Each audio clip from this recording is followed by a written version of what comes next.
শোকের ছায়া সবিজ অঙ্গনে।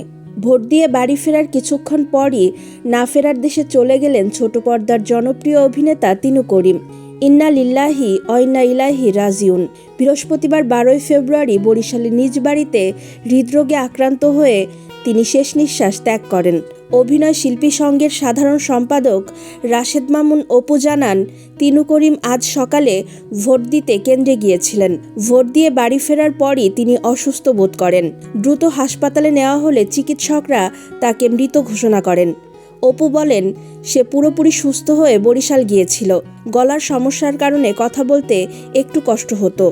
এছাড়া সে ঠিকই ছিল, কিন্তু ভোট দিয়ে এসেই সব শেষ হয়ে গেল। এর আগে গত বছরের নভেম্বরে গুরুতর অসুস্থ হয়ে 40 দিন হাসপাতালে চিকিৎসাধীন ছিলেন তিনু করিম। আইসিইউ ও লাইফ সাপোর্টে থাকার পর চিকিৎসকরা যখন আশা ছেড়ে দিয়েছিলেন, তখন অলৌকিকভাবে সুস্থ হয়ে গত জানুয়ারিতে বাসায় ফেরেন তিনি।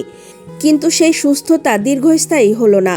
মাত্র কয়েক সপ্তাহের ব্যবধানেই চিরবিদায় নিলেন এই অভিনেতা।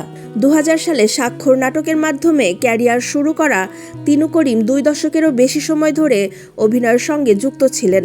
নাটক ও বিজ্ঞাপনের পাশাপাশি অপেক্ষা, রাত জাগা ফুল, আলতাবানু সিনেমায় তার অভিনয় প্রশংসিত হয়েছে।